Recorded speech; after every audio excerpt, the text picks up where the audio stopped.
Queen Elizabeth II, the longest reigning monarch in British history. Over 65 years on the throne, yet hers is a reign that nearly didn't happen. I think for Princess Elizabeth, the abdication must have been catastrophic. Driven by duty, My whole life shall be devoted to your service. she's ruled over crisis and war, Our thoughts today are with those in the South Atlantic. and dramatic social and technological change. Television has made it possible for many of you to see me in your homes on Christmas Day. She's seen over 12 prime ministers come and go. The Queen has a very sharp mind. She's endured the breakup of the empire and the creation of her beloved Commonwealth. The Queen had an instinct Of what the new Commonwealth was about. Throughout it all, she's been a steadying presence. Yet the most famous woman in the world remains mysterious. This is the inside story, as told by her closest friends and advisors. I think the Queen is basically a very shy person. She's very humble, actually. She's a wonderful mimic. I mean, she's really, really funny. It's hard to imagine a world without her. She has done her job bloody well. Elizabeth, the wife, the mother, the Queen.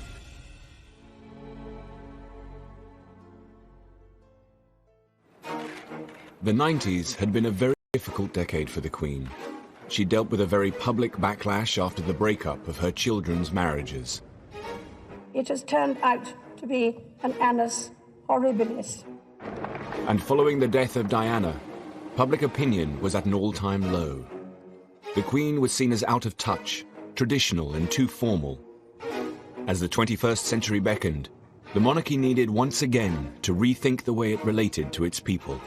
Tony Blair had swept to power in 1997. We ran for office as New Labour, we will govern as New Labour. He was the Queen's 10th Prime Minister, her youngest to date, and perhaps her most modern. And he was all too aware of the importance of her role as our monarch. The Queen regards the monarchy as a huge responsibility, and all of her life has been trying to live out this sense of duty and obligation and to make sure that the monarchy remains still relevant to people.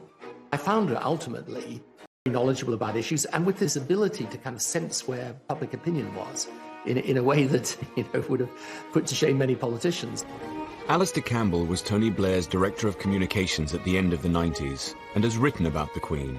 One of the people I interviewed, one of her circle, talked about how important it is to her that she is held in affection.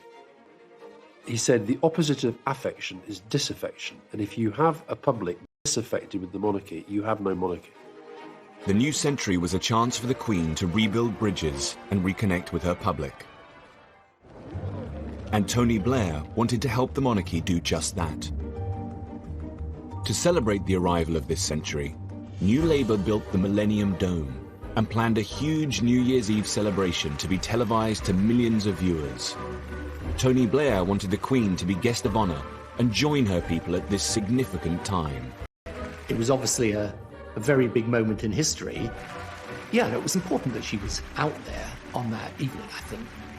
The idea was that the Queen and the nation would be entertained by breathtaking acts from all over Britain. There's this wonderful performance that was going on 60 feet above our heads.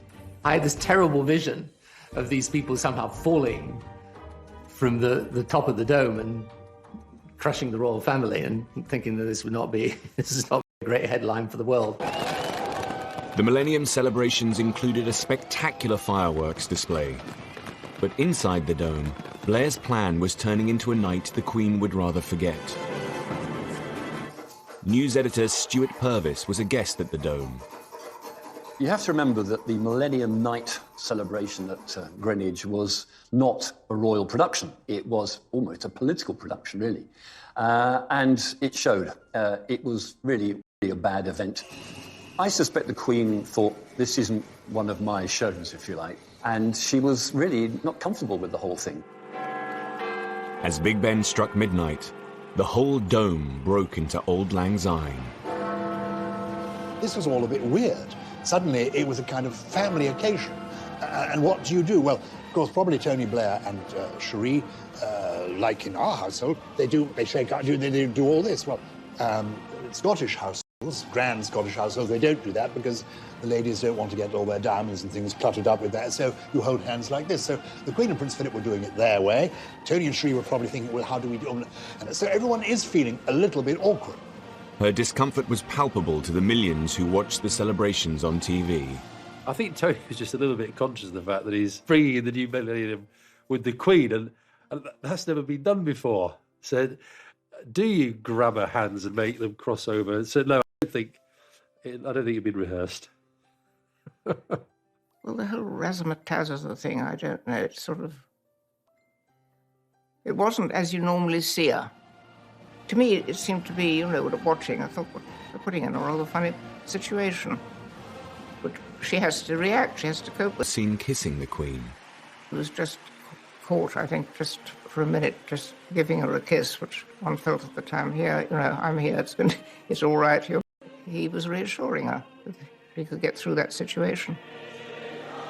I thought the Queen was a bit uncomfortable, and I felt really sorry for her, but I mean, frankly, I was a bit uncomfortable. The whole event was very odd, and the whole night passed in a bit of a blur, frankly. But anyway, she put up with it in extremely, good spirits, considering. The event had put the Queen in an undignified position. Her attempts to reconnect and seem less traditional hadn't had the best of starts. At the turn of the century, the Queen was battling negative public feeling. The events at the Millennium Dome had done little to restore her popularity, and it wasn't just a problem at home. Abroad, her unpopularity had been building for some time. In Australia, there were plans to remove her as Queen.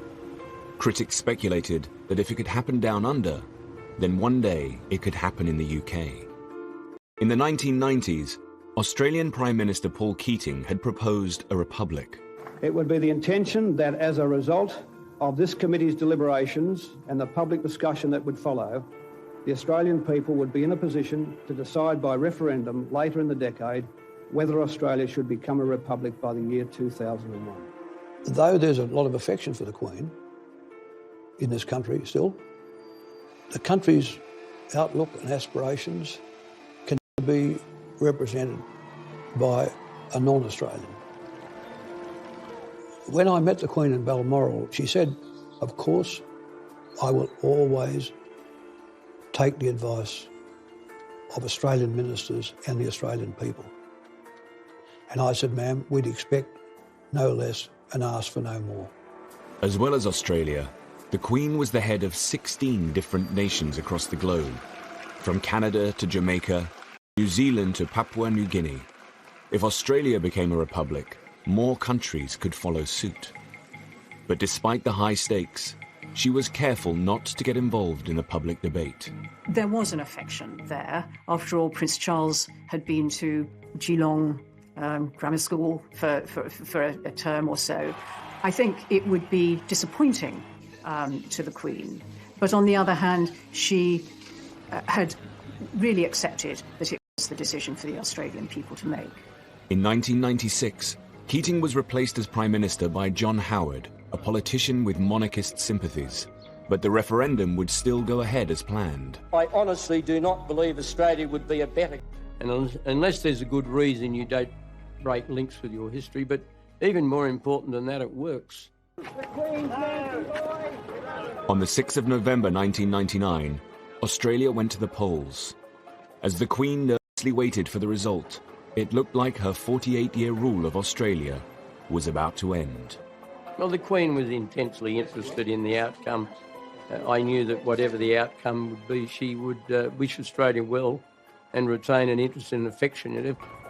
When the ballots were counted, the results were a surprise to many. All 6 states had voted to keep the Queen. The country had an appointment with history, and it failed the appointment. Incidentally, the Australian rugby team were in the UK, competing in the World Rugby Cup final in Cardiff.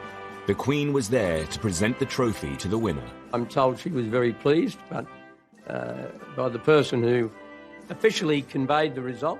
What we didn't know is that the Australians would come to the UK and win the Rugby World Cup, which added a certain piquancy to it, including the Queen presenting the trophy to John Eales, the Australian captain, just after the result of the referendum. As they say in Fleet Street, you couldn't have made up. The Queen's presence at the Rugby World Cup final was a symbolic moment. For many Australians, it was cause for a double celebration. The Queen had held her own in the country she regarded with fondness. But closer to home, family worries were about to test her in a far more personal way. The Queen's sister, Princess Margaret, had been ill for some time.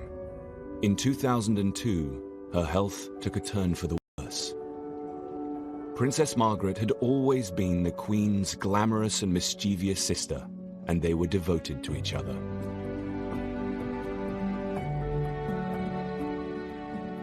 She was the companion of her childhood, and she was younger than the Queen, and they did talk a lot, more or less every day, so she was a very, very constant presence in her life. Growing up, the Queen's family had been a tight-knit unit. They called themselves Us Four. After the death of their father, two sisters became even closer, and they'd had other difficult times. In the 50s, the Queen had not been able to support her sister's relationship with divorcee Group Captain Peter Townsend. But despite this tension, they had remained close. Lady Glenconner was one of Princess Margaret's best friends and a maid of honor at the coronation. Princess Margaret adored the Queen and was always very loyal. I mean, she always talked and was very proud of what the Queen had done and all that. During the breakup of Princess Margaret's marriage to Anthony Armstrong, with her a lot, and she sort of did her best to make it better for Princess Margaret, I think. In February 2002, Princess Margaret died from her third and final stroke. The Queen had lost her only sister. Well, I would imagine she was expecting it, because she had Princess Margaret been ill for a very long time. We're all devoted to her. She was so good to everybody, and I think a lot of people wept a lot. In a way, it was sad, but I was so glad that Princess Margaret, who had suffered so much at the end, and for somebody like that who had been so vivacious and beautiful and enjoying life, to see her in a wheelchair, unable to see, it broke my heart, actually.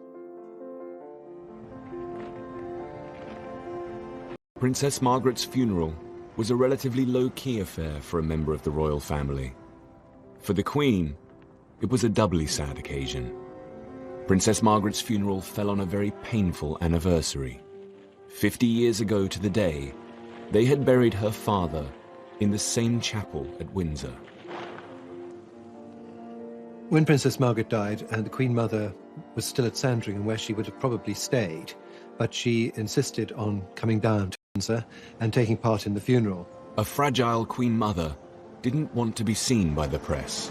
We all sat in front, all the ladies in waiting, together, and it was terribly poignant because the Queen Mother was a wheelchair, and when the coffin went by, she tried to stand up. I think she may have been helped up so that she could be standing when Princess Margaret's coffin went. Princess Margaret was cremated, one of the first members of our family, I think, because she wanted to be buried between her parents. There was any room, really, for ashes. In the weeks after Princess Margaret's death, the Queen Mother's health continued to deteriorate. The Queen obviously had been worried about the Queen Mother for some time because the Queen Mother was an enormous age and was appearing in public very regularly. The Queen would obviously be worried that she was going to fall over or something, which luckily she never did. I think the Queen Mother had been ill for some time, and she had some trouble with her lungs, I think. Constant coughing and that sort of thing. But it was all kept fairly low-key, they didn't talk about it much. And she was, after all, in her 102nd year, I think. Wonderful. The Queen Mother had been the Queen's rock throughout her 50-year reign. I think hardly a day went by without communication between them, either visit or telephone call. And when the Queen was overseas, she wrote a series of letters every day back to her mother. I mean, the Queen Mother had a lot of adulation from the public, and people got a lot of her mother's qualities in her, the Queen. Just 6 weeks after Princess Margaret's death, on the 30th of March, the 101-year-old Queen Mother passed away. The Queen Mother, mysteriously and miraculously, waited until the one day in the year when she could have died without any inconvenience to anybody. She waited until The Queen was at Windsor, with all her family around her. The Queen was out riding and was just summoned to Royal Lodge, and as I understand it, the Queen Mother had her head perfectly all right until about 10 minutes before she died, when she just sort of basically spun away. The two women who had been closest to the Queen throughout her 50-year reign were now gone. She'd lost her mother, who was not only a friend and companion, but her mother, somebody she spoke to every day on the telephone, that she would visit regularly, that she knew and loved, and was the link also with her father, a key figure in the Queen's life. The Queen Mother's would be the first royal public funeral at Westminster Abbey since Princess Diana's in 1997. There was speculation in the newspapers that people wouldn't turn up, that, the Queen Mother, being over 100 years old, belonged to another generation, that people wouldn't remember her. In fact, people turned up in their hundreds of thousands. The country was mourning. Sir Michael Wilcox was the Queen's black rod at the time. He was her daily representative in Parliament and responsible for many ceremonial duties. After the Queen Mother's death, he organised for the coffin to be brought to Westminster Hall, where the public would come to pay their respects. Initially, when she died, and at the first coordinating meeting at Buckingham Palace, there was a sense that we should only open the lying in state for a limited period during the day. And I argued against that. I felt that the nation would turn out for the Queen, both in sympathy and to show their affection. We opened on the first morning, and within 3 hours we had a 3-mile queue. And I then said, OK, we'll keep it open 24 hours a day.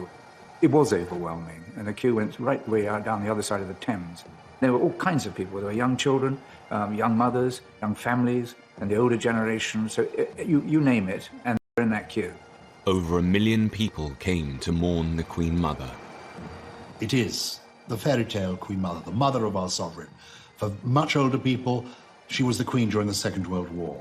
She represented their lifetime story. There is an outpouring of emotion that is about oneself, one's country, exemplified in the life of the person who has died. One hesitates to compare it to the emotion over Diana, but it was, after the death of Diana, swung decisively in the monarchy's favour. She's had a great life. Diana only had a short life, but she's done so much for history, she's gone through so much, and she just really puts the backbone back into Britain. She was a wonderful lady. We love him very much, and he do a lot of good for we. As the Queen left Westminster Hall, the crowd reacted in a surprising way. It would be a transformative moment as the public now began to support the Queen. There was this very polite, very discreet clapping, which was almost symbolising the transference of affection from one great matriarch to another, and I know that the Queen was very touched by that. On the eve of the funeral, the Queen addressed the nation. Ever since my beloved mother died over a week ago, I have been deeply moved by the outpouring of affection which has accompanied her death. But the extent of the tribute that huge numbers of you have paid my mother in the last few days has been overwhelming.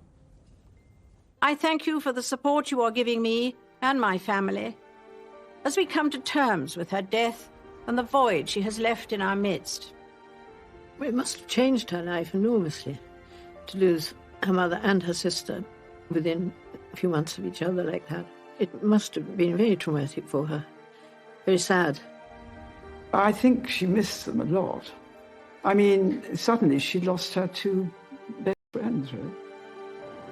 After the service at Westminster Abbey, the Queen Mother's coffin was taken to Windsor Castle, its final resting place, alongside her husband and daughter, Princess Margaret.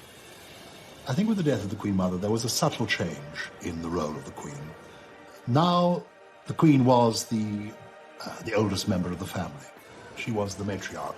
She, as it were, was moving into the Queen Victoria role. She was the senior member of world royalty.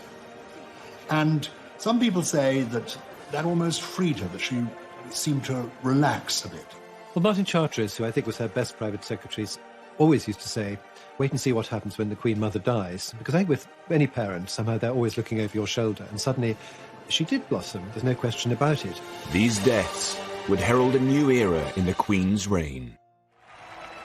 At the turn of the century, the Queen had lost two the most important people in her life, her sister Princess Margaret and the Queen Mother. Despite the public sympathy for the Queen, the sovereign still had a problem with her image. She needed a new way to connect to her people and show that she was in touch. She and her senior advisors had created a working party to develop a new strategy. They called it the Way Ahead Group. She, not just the Queen, every single member of the inner royal family came to the Way Ahead Group and private secretaries. The meetings were sometimes a bit chaotic. I recall that the Queen had a bit of a tendency to chat to whoever was sitting next to her rather than paying full attention to the proceedings. The Duke of Edinburgh had to sort of call people to order from time to time. One of the issues the group looked at was the itinerary for the Queen's public engagements. The Way Ahead Group suggested that she made her visits edgier and more inclusive. We needed to look at the way the royal programme was made up and modernise it a bit and make sure that the monarchy reflected society more accurately. I mean, there were lots of visits around the home counties because of the proximity of Windsor and Buckingham Palace. Should there be a greater geographical spread, making sure that, different parts of the country saw all this happening. When she visited industry, she tended to go to factories when actually the way the economy had moved was that there were far more service companies. For instance, in the entertainment sector, it's easier to get a little bit stuck in your ways. This was a deliberate attempt to just nudge things forward a bit. The Queen is very pragmatic. She's willing to look at the pros and cons of an argument and then go for something that's, the modern way of doing things. That's another feature of her character. 2002 would be the Queen's Golden Jubilee year, marking 50 years on the throne. But had the Queen done enough to reach out to her people? Had the Way Ahead Group's planning been successful? I remember the Silver Jubilee of 1977, and what a huge event it was, how exciting it was, the street parties. And then as we came up to the Golden Jubilee, 25 years later, 50 years of Elizabeth II on the throne, I sensed, oh goodness, it's not going to be as big an event. Somehow this last decade has been too troubled for the royal family. It's going to be a bit muted. And I think there was apprehension within Buckingham Palace as well. Critics questioned whether the general public would organise any events at all to celebrate 50 years on the throne. In 2001, the palace website included a snooker tournament and a tree planting as some of the few events being planned. The Guardian ran with the headline, "Palace plays down fear of Jubilee flop." The palace asked Lord Stirling, who had organised the Silver Jubilee, whether he could once again put together a programme of celebrations.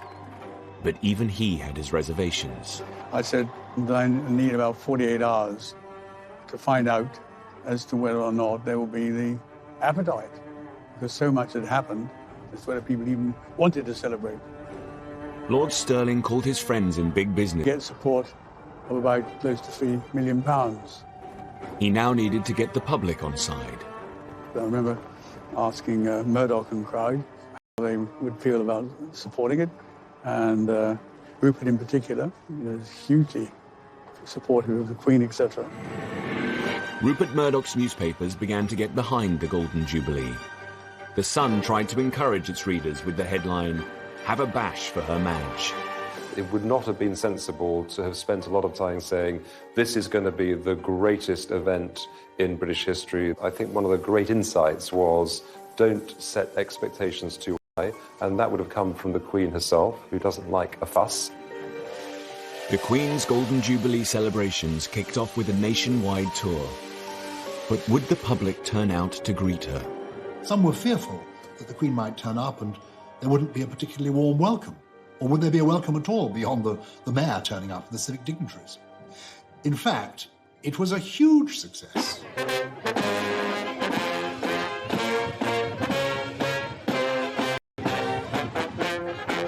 I was privileged to be part of the tour, to go on some of these visits. And the Queen was moved, was touched to find that so many people turned up, cheering, waving their flags.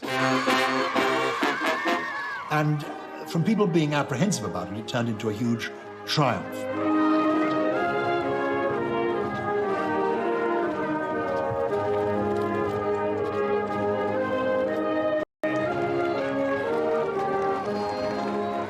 and she said, "What's this?" And I said that it was a picture and I drew it for her, and she said thank you. I thought she was going to be quite nice, and she was.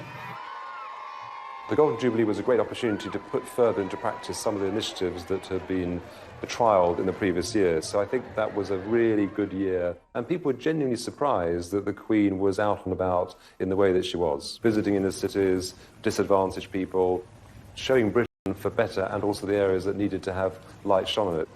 In her Golden Jubilee year, the Queen also visited the industrial town of Scunthorpe and her first British mosque. To engage with the Muslim community in this way was one of the most mould-breaking decisions she'd ever made, and one of the most inclusive. The idea came after 9/11, when the terrorist attack on Twin Towers, and I said to them that I need to send the letter to Her Majesty the Queen to invite her. We got a top-class mosque in London and all this area, and she decided to not go there, but decided to come in small, tiny town, North Lincolnshire, which was great. 9/11 just happened. There was a lot of from Her Majesty the Queen to come to the mosque at that time to show that doesn't matter what happened, nobody can divide us, and we are one nation and one people. And I personally really appreciate that. She took the shoes off and she came into the mosque.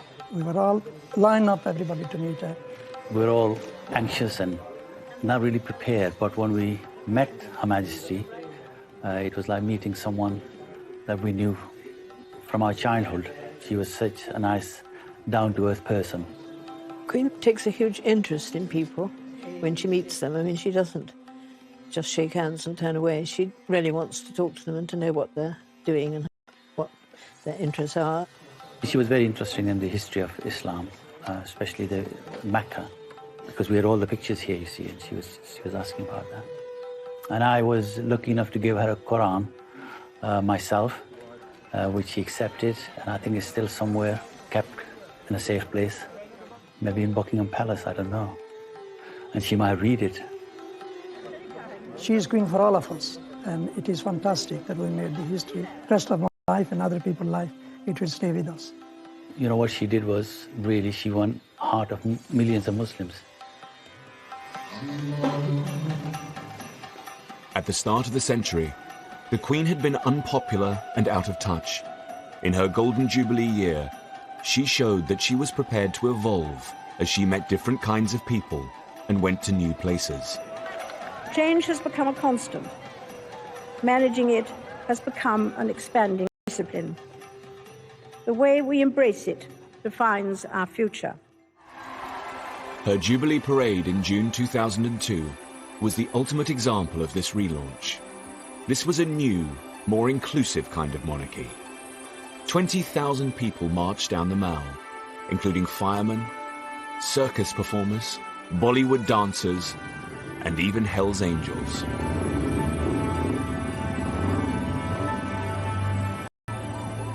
How far have you come to be here today? How far's Australia? 10,000 miles? Oh, well, I'm a true royalist. I just think it's wonderful. The whole world seemed to have come out to celebrate with her. As the highlight of the celebrations, the Jubilee organisers planned 2 huge concerts at Buckingham Palace, one classical, one pop. 3 years earlier, the Queen had been the guest of honour for the New Year's Eve celebrations at the Millennium Dome, which had left her feeling uncomfortable. The Jubilee concerts were her opportunity to show the world that she could be less traditional, less stiff, an event to take place in its grounds. I had the pleasure of an audience with the Queen to bring her up to date as what was transpiring, and it was in her private office with one of the great bay windows at the back of the palace. And then I mentioned about the various events, and in particular, the concerts were going to take place at the palace. And she said, "Oh, yes, you must come." And come. So we went, and she took me over to the window, and of course, outside, they've got all the bulldozers and scaffolding and goodness knows what else. And she said, "Look what they're doing to my garden." It wasn't just the great and the good that were invited. The general public would get a chance to attend the party at the palace. 2 million people entered the ballot for golden tickets. Having these major events in the palace itself, I think, was a brilliant idea, as it sort of draw people into it as against having them mislead. The pop party at the palace lasted for 3 hours.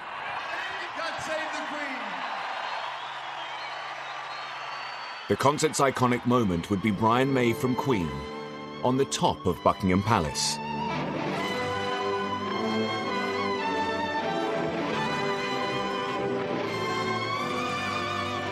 The Queen had heard her national anthem many times, but not quite like this.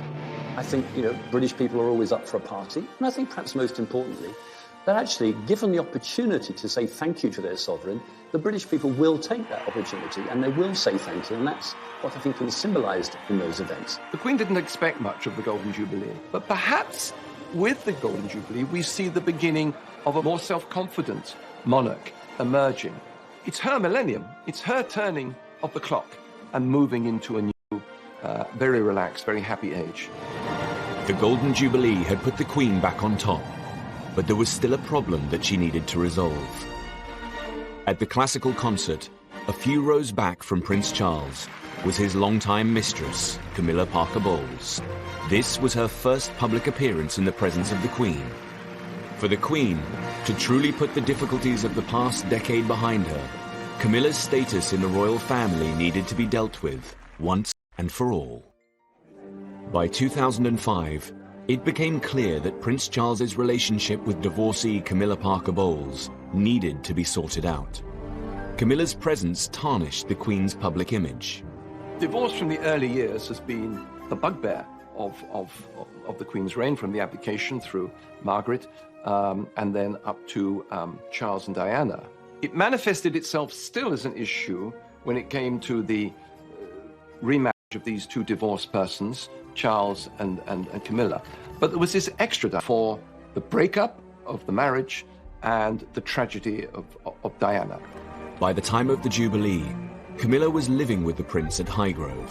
He had always made it absolutely clear that she was a non-negotiable part of his life. So you have a situation where the Prince of Wales is basically, if I can put it like this, living with his mistress. And that's not very satisfactory, because one day he becomes head of the Church of England. She was a divorcee. He had also been divorced, but his first wife was dead. In an attempt to introduce a more positive image of Camilla, Prince Charles ran a carefully planned public relations campaign. The Camilla problem needed to be settled before his succession to the throne. If he was going to marry her, it had to happen during the Queen's reign, and so a very well orchestrated campaign set up, which took about 2 or 3 years, at the end of which they were able to marry. The 9th of April 2005, Charles and Camilla married in Windsor Registry Office. But there was one key person who could not attend. The Queen clearly believes in being the defender of the faith, and people also forget she is the supreme governor of the Church of England. So there are certain things that she will not do because of the kind of authority God has given her. The Queen could not possibly be seen to countenance the remarriage of two divorced persons. So it was quite simple. They had to go down to a registry office in town, in Windsor, and get that side of things done, the public side, with her not involved. But it doesn't mean she will be unloving.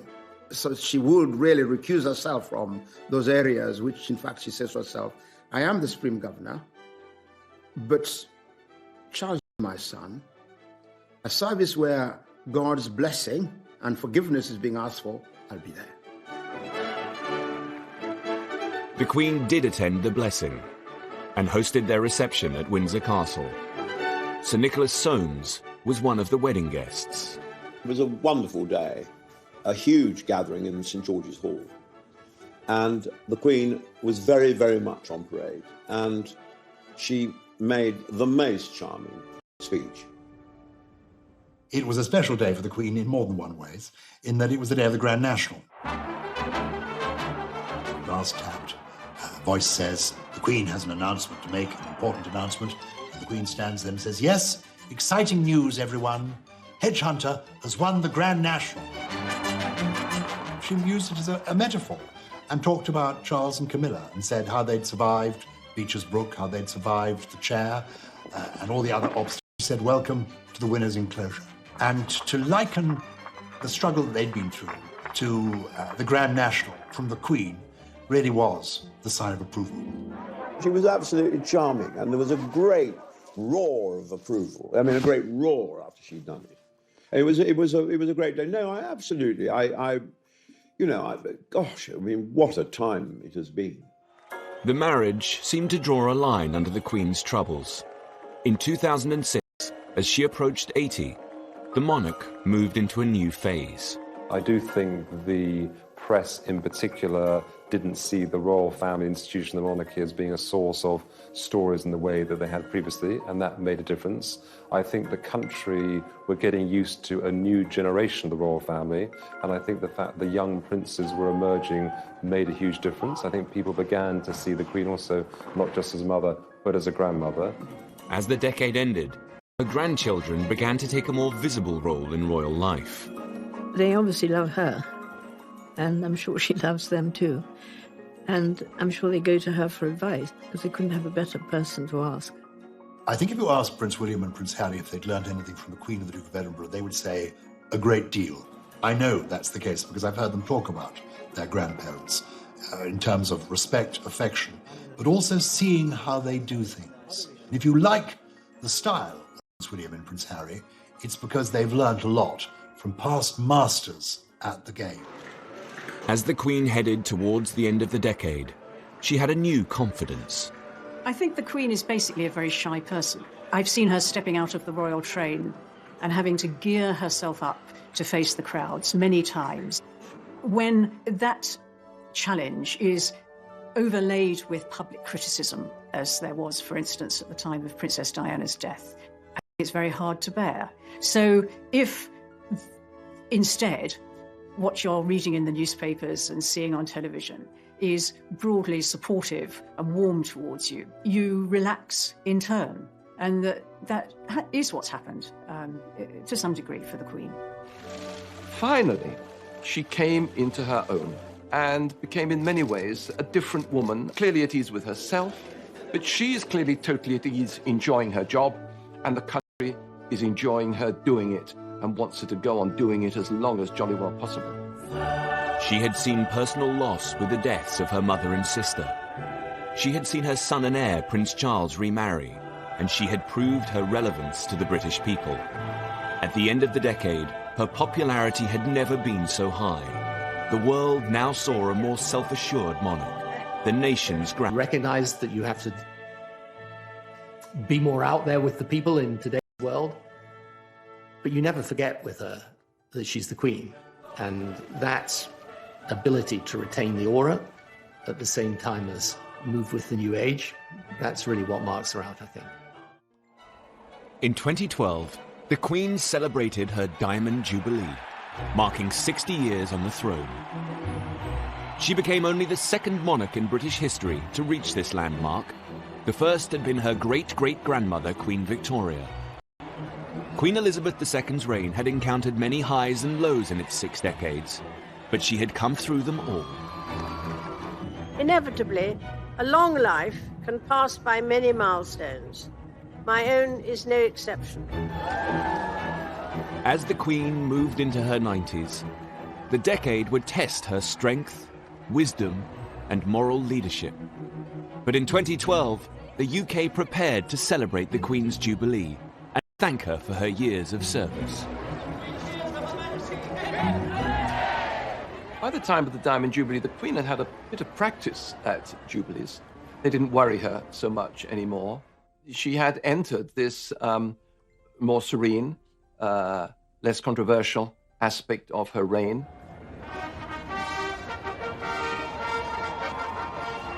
For the Queen, it was a moment of saying, I have come through it all. I have come through difficult times, the very hard times, the 70s, the 90s, and now here I am still, soaring high in popularity.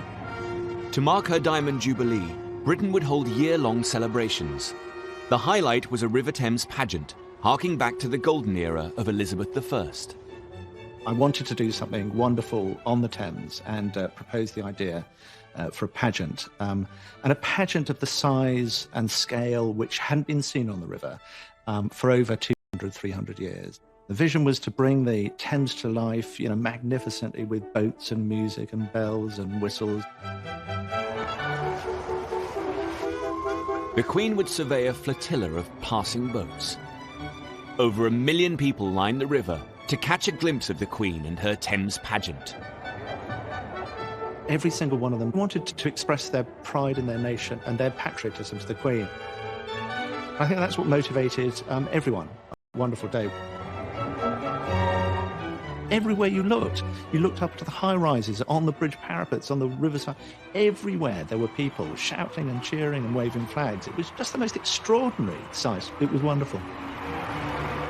Despite the June date, it rained for most of the pageant. Specially chosen to perform in front of the Queen.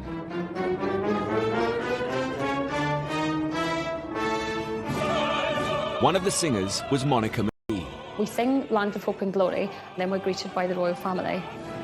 And it is honestly one of the wettest weather experiences I've ever encountered. But until we actually saw the Queen, it didn't quite hit us precisely how fantastic this occasion really was. And then I don't think anyone felt wet or cold. And I think it just took on a kind of quite strange, otherworldly moment. We just think this is our job, to honour this woman and try and do our job really wonderfully for someone who's been done her job for decades.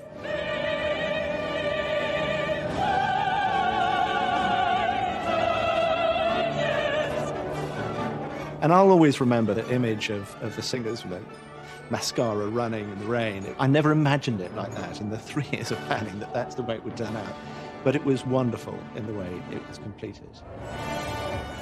There's also, I think, a feeling of poignancy on her part and on the part of those who were there, that this could well be the last time. That the idea that maybe one day, before too long, we won't be saying, God save the Queen anymore, added something to that occasion.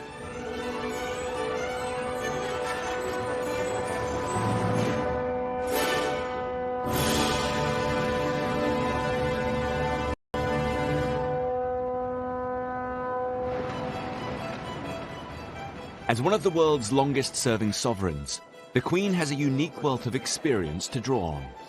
She meets more people who are experts in their field, including politicians and industry experts and people from academia, than probably anyone else around. Throughout her reign, she's received red boxes with ministerial papers and briefs from Downing Street every day. It's hard work it is when you think about the Queen every night of her life. Most people can probably go home and do what they want to do, but the red box appears every single night. As long as she's been monarch, the Queen has held a weekly audience with her Prime Minister. From Winston Churchill to Margaret Thatcher and Tony Blair. At a superficial level, she was just the Queen, listening to the Prime Minister, as it were, and exchanging different conversation with the Prime Minister. But as the time went on, in my interaction with her, I came to have a real regard for her basic judgment and perception about society, about the country, about the people of the country. All this helped to end hundreds of years of hatred against the British.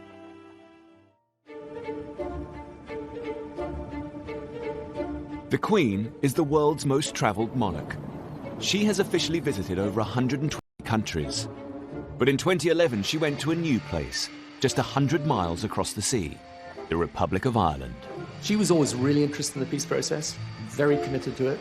One of the few conversations where she literally picked up the phone and you held the phone, as they said, it's the Queen on the phone, was after the Northern Ireland Peace Agreement. For over 100 years, British rule had been viciously contested in Ireland. Hundreds of people on both sides of the water had been killed in what came to be called the Troubles. The Queen herself suffered great personal loss. In 1979, the IRA had murdered close family members, Lord Mountbatten and his 15-year-old grandson. Known to her as Uncle Dickie, his death had been a huge shock. The Queen, I think, was genuinely fond of Mountbatten. It was a totally gratuitous, pointless murder. To honour this great loss, he had been given a funeral at Westminster Abbey. But I think the depth of feeling is so terrible at that time. You know, with the IRA and what they'd done, and how do you forgive, you know? But you have to move forward best you can. The Queen's visit to Ireland would be an extraordinary moment of diplomacy and would test her personal strength. The truth of it is that it had to be right from the Irish perspective. You know, there's a long history. Some of that history has been bloody and brutal, and it's a moment you've got to choose very carefully when the Queen, I mean, the symbol of Britain, comes to visit the Republic. It was the Queen's, obviously the Queen's own idea that she should go to Ireland, and probably had wanted to for some time. I remember thinking, you know, just hope everything's going to be all right. The visit witnessed one of the country's largest security operations. Mary McAleese was the President of Ireland, who hosted the Queen's stay. I can tell you that when we invited Her Majesty the Queen to come to Ireland, there were a lot of people who were not happy. I got the letters. We knew that there would have been people who would not have wished her well. So yes, security was massive. On her first day, the Queen went to Dublin's Garden of Remembrance, a site that commemorates the Irish. Now, here was the Queen, paying her respects. She laid a wreath, she stepped back, and she did something that nobody really expected. It's a simple thing. She inclined her head.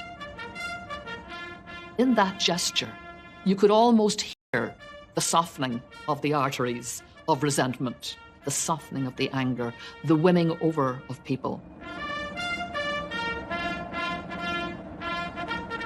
Her speech at the state dinner in Dublin Castle stunned all of the guests. The very first words she used, to everybody's surprise, were 5 Irish words.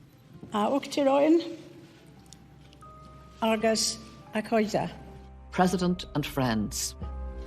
My reaction just was wow. And I was watching right around the audience where everybody else was saying, you know, wow.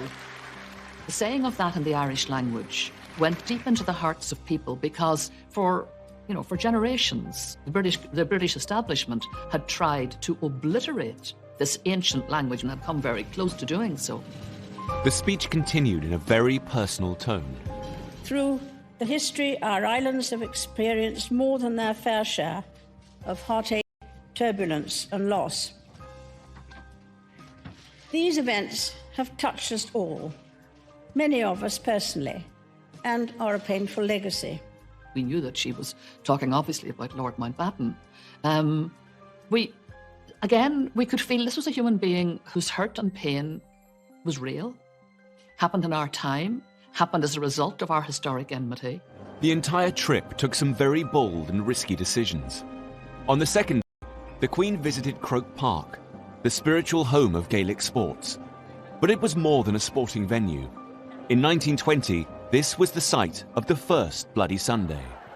In 1920, in the middle of a match, British forces went through the gates in tanks. They opened fire on players and on spectators and killed a lot of people and maimed more. It became a moment of utter rage for Ireland that fueled the ongoing historic resentment. The president of the Gaelic Athletic Association, Christy Cooney, took the Queen to where the massacre happened. I'm sure her people had explained to her exactly what Croke Park meant. I'm sure she was aware of Bloody Sunday, and she would have known the environment she was coming into. My memory of her walking onto the pitch and Christy Cooney saying to her, you know, this is where British troops came in and killed 14 people on Bloody Sunday. And I can still remember a voice that was breaking with real heartache. And she just said, I know, I know. I just thought she carried it off extremely well. The Queen's empathy had helped her forge a new relationship with Ireland in a way that no other British statesman could have done. It's a sort of healing process in her presence, I think. And that is for her enormous capacity to bring people together probably who wouldn't normally want to get on particularly well. The visit was a huge success and brought Ireland and Britain closer together. The Queen would take the peace process a step further a year later in a previously unimaginable act. In 2012, she flew to a charity event in Belfast, where she met with Deputy First Minister for Northern Ireland and former IRA commander, Martin McGuinness. Simple handshake between the head of the British state and a former IRA commander. To be prepared to reach out and shake the hand of the people who, in a sense, been responsible for the death of someone who was very close to her. She was prepared to overcome all of that legacy, all of that history, and in the interests of peace, to reach out and do it in a genuine way. The signal of that handshake was worth millions of words. For both sides in the equation, there would have been considerable difficulties. You can imagine the kind of pressures on both. And yet, both of them are leaders. And that's what leaders are called to do, to push out into the deep, to do the difficult thing, to do the courageous thing, to do the risky thing. I mean, what a gesture. If you can do that, I think most people could do a lot more than they do to make things better. As head of state, the Queen has built bridges in ways that no politician could have done. Back at home, her responsibility in this role is one that she's had to carefully navigate over the years. The Queen must be above politics, but she is a crucial cog in our constitution. Not only does she officially open Parliament, she is still the only person who has the power to appoint a Prime Minister. She's a person who has to be satisfied that the Prime Minister has a sound majority and a basis for exercising power. In 2010, Labour Prime Minister Gordon Brown called a general election. The polls showed that there may not be a clear winner, which would leave the Queen in an unprecedented scenario about who to appoint as Prime Minister. I was working in Number 10 at the time as the Prime Minister's official spokesman, and it was pretty clear in the run-up to that election that it was either going to be a hung parliament or a coalition government, so we could actually work out what would happen. As a result, the Queen's advisers came up with a set of written guidelines, for the first time defining what part she should play. The Cabinet Manual does make absolutely clear that the Queen has no role other than a formal role in appointing the Prime Minister. She has no discretion in those areas. In the event, Labour lost their majority, but the Conservatives didn't have enough seats to form a government. With the outcome of the general election, we find ourselves in a position unknown to this generation of political leaders. As talks got underway for a coalition government, the Liberal Democrats, led by Nick Clegg, were courted by both the Conservatives and Labour. But these discussions would take time. The Queen remained at Windsor Castle for the 5 days of the coalition negotiations, so that no one could accuse her of intervening in the process. I was in the Prime Minister's study when he called Nick Clegg on the Tuesday afternoon and said, "Nick, I can't wait any longer, nor can the Queen. I need your answer." And Nick Clegg then had to make the decision that he would go into coalition with the Conservative Party. I've informed the Queen's private secretary that it's my intention to tender my resignation to the Queen. I shall advise her to invite the Leader of the Opposition to seek to form a government. For his final trip to the palace, Gordon Brown took his wife and 2 small sons, as Labour bowed out of power.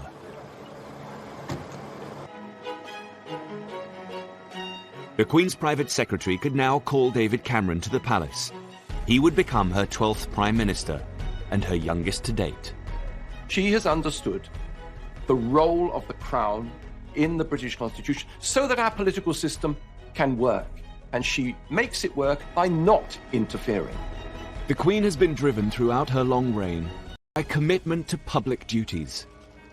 But it's her personal passions that reveal the most about her. The Queen's long reign has presented her with many challenges, but one passion that's never waned is her love of horses.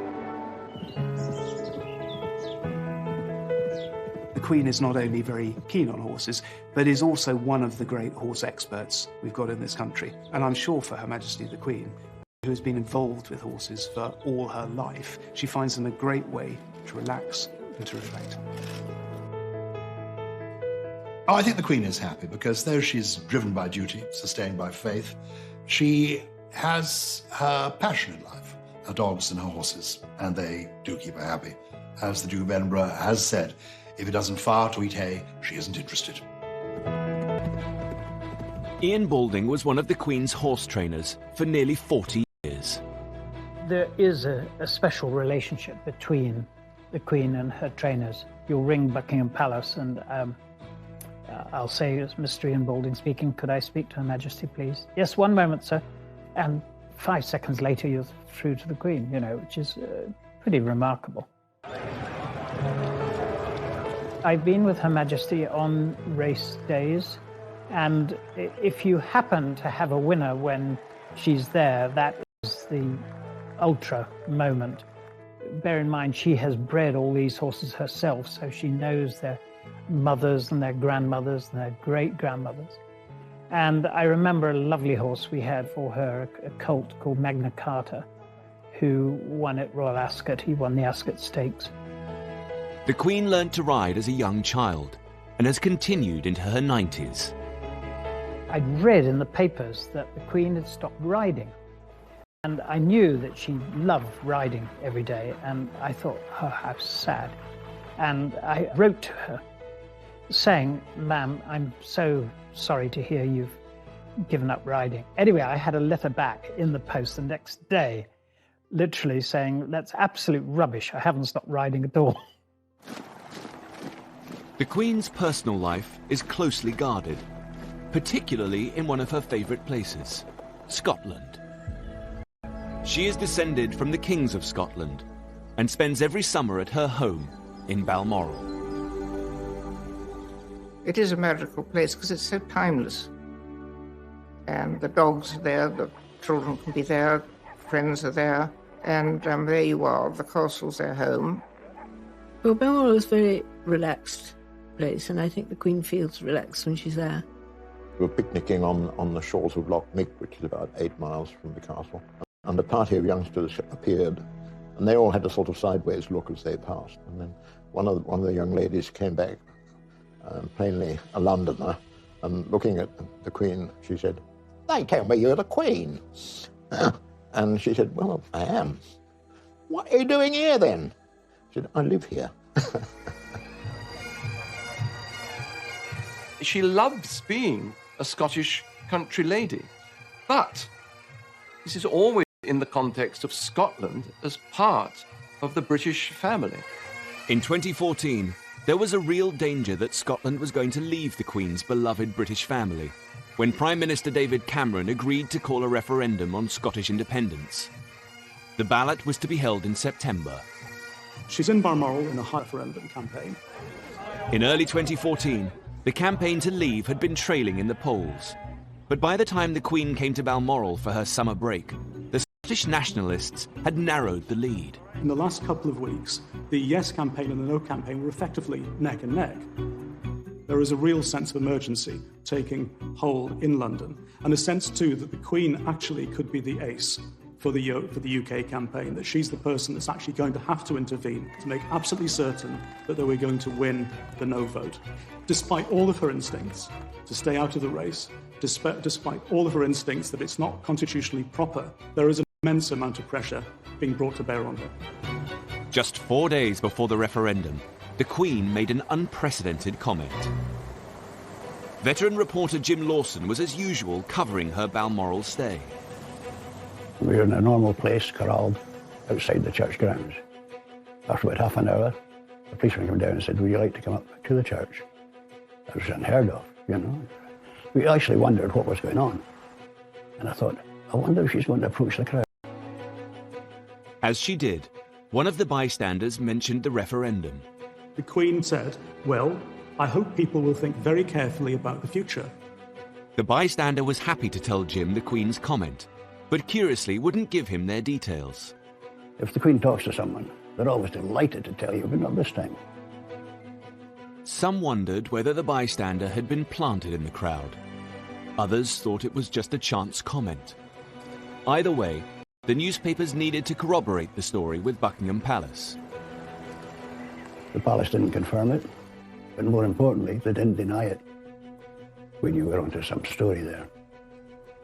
Now, if you translate that to you're standing on the edge of the cliff and the Queen says to you, think very carefully about what you're about to do, she's not advising you to jump, is she? Newspaper editor Severin Carrel felt the comment was the result of a lot of thought. One could read it either way. And as in that sense, it was very, very carefully written, very cleverly written. But we realised that the Queen had made a quite deliberate and quite carefully drafted interjection. She had intervened into the referendum campaign. On Thursday, the 18th of September 2014, Scotland went to the polls. The majority of the people voting have voted no to the referendum question. I have worked so hard to save Scotland because I'm a proud Scot and I'm a proud Brit. Ladies and gentlemen, I think that's been a pretty fair kick of the ball. For now, the Queen's United Kingdom was intact.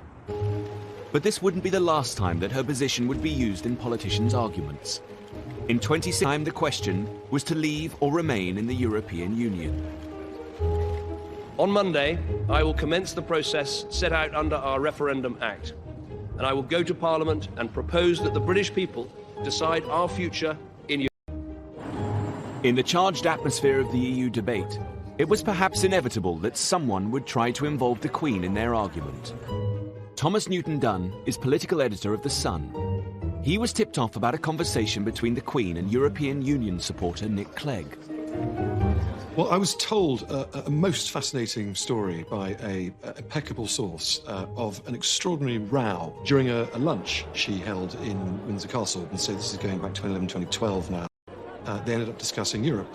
The Queen ended up getting into quite a lively dust-up with the Deputy Prime Minister, who was a very strong pro-European politician. The Queen was putting forward some very strong views on the future shape of Europe and the direction which Europe was going in. The Sun wasn't only planning to report the alleged conversation, but to boost it by quoting prominent Brexiteers. This led to their infamous headline. Queen backs Brexit came from ringing up a couple of Tory MPs to find out what they thought about it, and some of the very passionate Brexiteer MPs leaped on the suggestion that the Queen might be pretty Eurosceptic to say, well, in which case, that must mean she backs Brexit. But very closely written underneath was bombshell claim, because of course it was these MPs' claim she must back Brexit rather than ours. When Downing Street found out that The Sun was going to run with the headline, they began to investigate the source of the story. So when I first saw the Queen backs Brexit headline, I wanted to see very quickly, well, what was this based on? And it seemed to be at a lunch that had been many years before. How could she back something several years before when it wasn't even a term that was invented or even something that was seen as a particular possibility? Nick Clegg strongly denied the story. I think it's appalling that people who want to drag the United Kingdom out of the European Union now want to drag the Queen into the European referendum debate. And as for the Sun story, it's nonsense. It is not true. I couldn't be clearer than that. The palace thought that the headline was misleading and immediately lodged a complaint to the Independent Press Standards Organisation. At the time, the palace said they were extremely angry, and the Queen is never to be dragged into politics, and they're now going to put a stop to it by making a formal complaint. They wanted to draw a line in the sand and to extricate the Queen from any more political rows. Ipso upheld the complaint, saying the headline went further than the claim about what the Queen might think. The Sun was forced to print its ruling, but by then, the whole story had fueled the Brexit debate. I don't know that you could necessarily say that it persuaded people to vote for Brexit, but I think it was certainly another tick in the column of people who wanted to leave the EU. We know from political opinions, but in public, in terms of aura, she exudes impartiality. She exudes being what a constitutional monarch should be, above politics, above opinion. As head of state, the Queen has battled to stay out of politics, but at times needs to be at the forefront of Britain's national events and disasters. In 2017, the world woke up to one of the most shocking tragedies of recent times, the Grenfell Tower fire. Where the fire was now spreading, people were reaching out from the front window, trying to grasp a bit of fresh air, trying to breathe. It looked like they were struggling. It was harrowing, torturing screams for help. It was honestly like a horror movie. When the fire got to its peak point, I could actually hear a man screaming, and then all of a sudden the screaming just stopped. In the past, the Queen has been criticised for her slow response. In the 60s, she waited 8 days before visiting the victims of the Aberfan disaster, an accident in a Welsh mining town which claimed the lives of 28 adults and 118 children. It was a sort of lesson, as all, that you have the need to show sympathy and to be there on the spot, which I think people craved from her. In her later reign, she's made sure that she makes a rapid response. Just 48 hours after the Grenfell Tower disaster, the Queen came to see the relief effort. One of the first charities to help at Grenfell was the British Red Cross. Mike Adamson is their chief executive. I think the visit of the Queen showed that the nation stood in solidarity with the community at Grenfell, and that community had not been forgotten, and people wanted to express their empathy for the experience that they had had. And the Queen, I think, has a unique ability to do that because of the way in which she conducts herself with such dignity and a sort of quiet, caring approach. And she went immediately to greet people, to say hello and how are you? And this was a big event affecting a lot of people in our country. She showed her sympathy and empathy and tried to reach out and wanted to be there to help. It was very moving. It's actually bringing tears to my eyes. To see her here, it shows that she is sincere and she truly cares. She looked at me directly in my eyes and I could see that she cared. Thank you for coming. The Queen's entire reign has presented her with many difficult moments. But the 2010s also held happier times for the 90-year-old monarch, as a new generation of royals came to the forefront to support her. 11. The Queen prepared to host one of the most iconic royal events of her reign.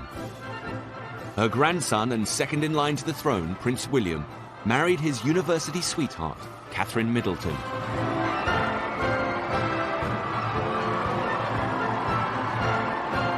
It was a significant moment for the Queen's succession. The media are terribly excited about a wedding.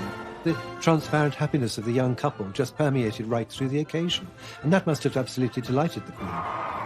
Marriage is vital to the royal family. It's about stability, it's the fact that you're going to continue down the generations, it's all about passing... Special relationship with all her grandchildren, particularly Prince William. It was the Queen herself who gave Prince William his constitutional history lessons.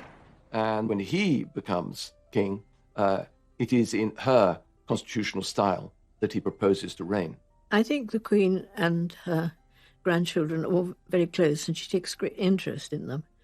And they're getting to the age now when they want to help. But it always makes me cross that people concentrate so much on Prince William and forget the fact that he's not the heir to the throne, Prince of Wales is. Prince Charles's style is in stark contrast to his mother. While she tries to remain politically neutral, her son has always made his views very clear. Prince Charles consciously set out to take advantage of the relative constitutional freedom that a Prince of Wales has, as opposed to the monarch, to push the causes that he believes in. Therefore, he has felt it totally within his remit to write letters lobbying unashamedly prime ministers, ministers, members of the Church of England, bishops, to get his point of view across. He didn't write me that many letters, but when he did, they were perfectly sensible things. I mean, and they were much more in the sense of saying, look, I've been talking to people, for example, about countryside issues, or they might be about defense questions, and certainly around issues to do with climate change, the environment, and so on. He seems to have proclaimed that this is going to continue once he becomes king. And he believes he can rule in a different constitutional style from his mother. He will do very well. But, you know, I think that's all in the future. But I don't think one wants to be under any delusion of the fact that this will be a great task. As the Queen continues into her 90s, Prince Charles has begun to take on more of his mother's responsibilities. On Remembrance Sunday 2017, he laid the wreath at the cenotaph. As head of the armed forces, it's one of the Queen's most symbolic duties and points to a changing of the guard. One of the Queen's most important legacies will also be the Commonwealth. In an era that might otherwise have seen the disappearance of things monarchical, she brought it into the 21st century. You can't quantify it. She really has been part of the invisible glue holding it together. And the Commonwealth, in turn, has valued her energy, her commitment, her good humour, and her enjoyment of it enormously. Thank you, Mr. Prime Minister of Canada, for making me feel so old. In 2018, there was confirmation that Prince Charles will succeed the Queen as head of the Commonwealth. It was the latest in a series of landmark events for the royal family in just a few years. In July 2013, Prince George was born to the Duke and Duchess of Cambridge. For the first time since the reign of Queen Victoria, there was a monarch and 3 generations of direct successors to the throne: Prince Charles, Prince William, and Prince George. Suddenly you have this wonderful 4-tier royal family, because there's the Queen and Prince Philip still very much out and about and operating. You have Prince Charles doing his own thing with Camilla, and you have the Duke and Duchess of Cambridge, what I think of as slightly more informal, younger, the open shirt, if you like, attitude to royalty.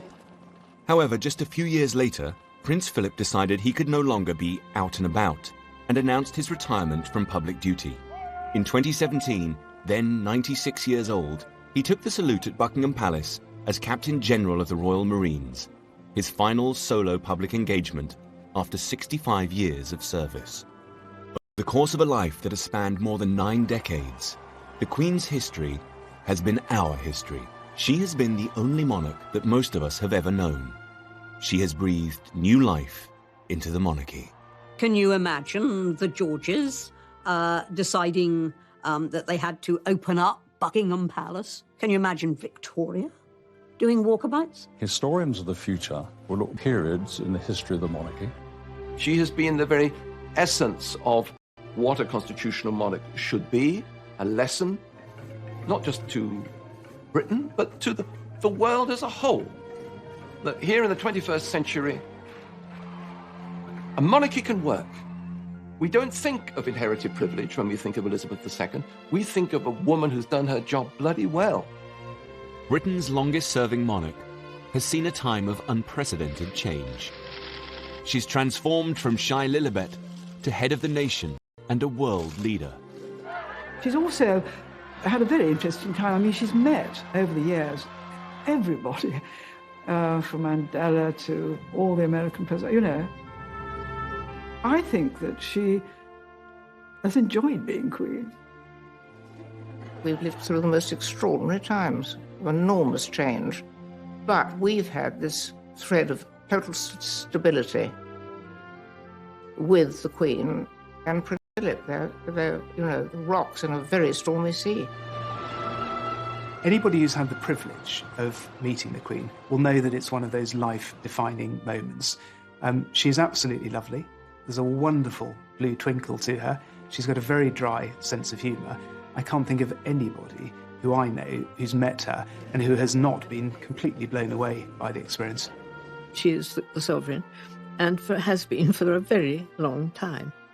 And to her, that's her life and her dedication. And she's never let us down, and she's not going to. I met the Queen first when I was 12 years old, and I have never, ever come away from a meeting with her when one doesn't feel that you are in the presence of someone truly exceptional. They will be very, very big shoes to fill. Very big shoes. Queen Elizabeth II has steered her family through times of incredible happiness and crippling grief and loss. Her monarchy has been through crises, but she has managed to adapt and modernize. She's brought a special brand of magic to the House of Windsor. She's a woman driven by her duty to serve the British and Commonwealth peoples. Hers has been a remarkable reign, and she will always be our Queen. Good night, and good luck to you all. Good luck to you all. Good luck to you all.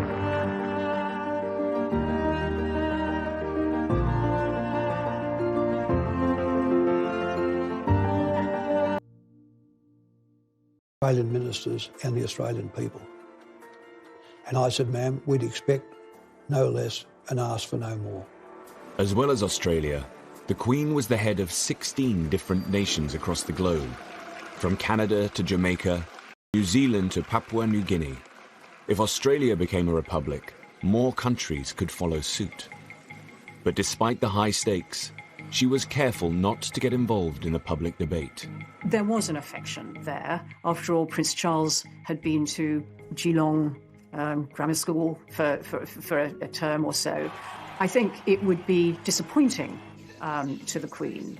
But on the other hand, she had really accepted that it was the decision for the Australian people to make. In 1996, Keating was replaced as Prime Minister by John Howard, a politician with monarchist sympathies. But the referendum would still go ahead as planned.